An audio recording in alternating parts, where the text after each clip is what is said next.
2017, at least 12 states cut total school funding per student by 7% or more.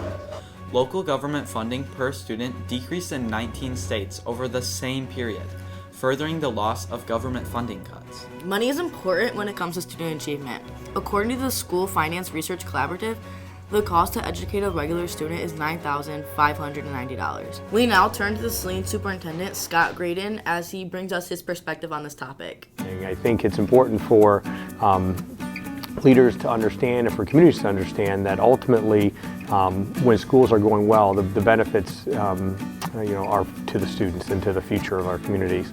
Our students need to be prepared. It's an ever-changing environment, and I think our ability to make sure that those students have the right type of resources is critical. The experiences that they have in school are going to set their path for their lives, and we want to make sure that we're able to afford the appropriate experiences for them.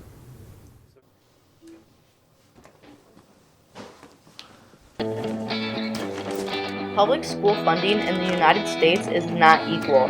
Nearly half of the funding for education comes from local tax dollars, which creates a large disparity in funding between wealthy and poverty-stricken districts. Is it okay to have a student attend a low socioeconomic school district while another attends a thriving metropolis? We don't think so.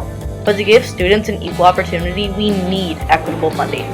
It's easy to say that every child deserves opportunity, regardless of race, or disability, or zip code, or family income. It's easy to say that we expect excellence from every child, but it takes work, hard work. This requires funding that is simply not in schools' budgets. According to Milan Superintendent Brian Gearbaugh, about 85% of the budget is used to pay for staffing and salaries. A large part of what is left is used on utilities like gas, water, and electricity. The rest is spent on students' education. This money is put towards textbooks, computers, and other resources. We need to make sure that every student gets what they need, and that doesn't happen if you just say every child is worth this amount of money, because each child has different needs. So I would really ask that the state look at that research and start to fund schools in a way that makes it equitable for every student. 4% of the African American students in Detroit are proficient in math. 4%.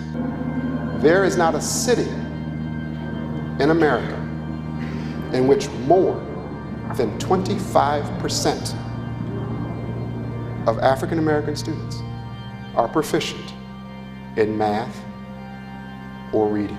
This leaves us questioning whether that percentage would be improved if schools like Detroit received more equitable funding.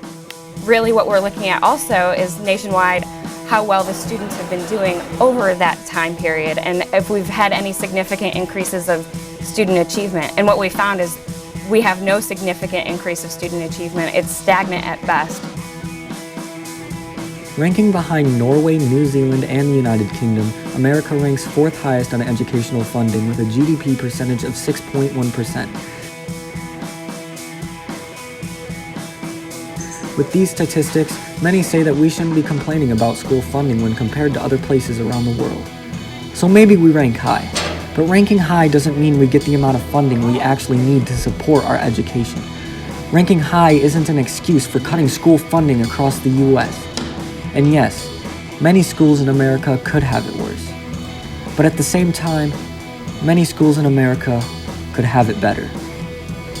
Not only does education increase stability for the economy, but it also provides improvement for everyday lives.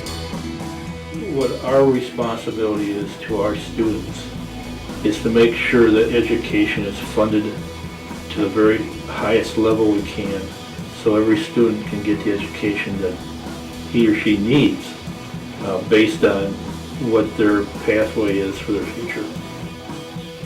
Our vision for the 2020 presidential candidates is to increase school funding to enhance future success.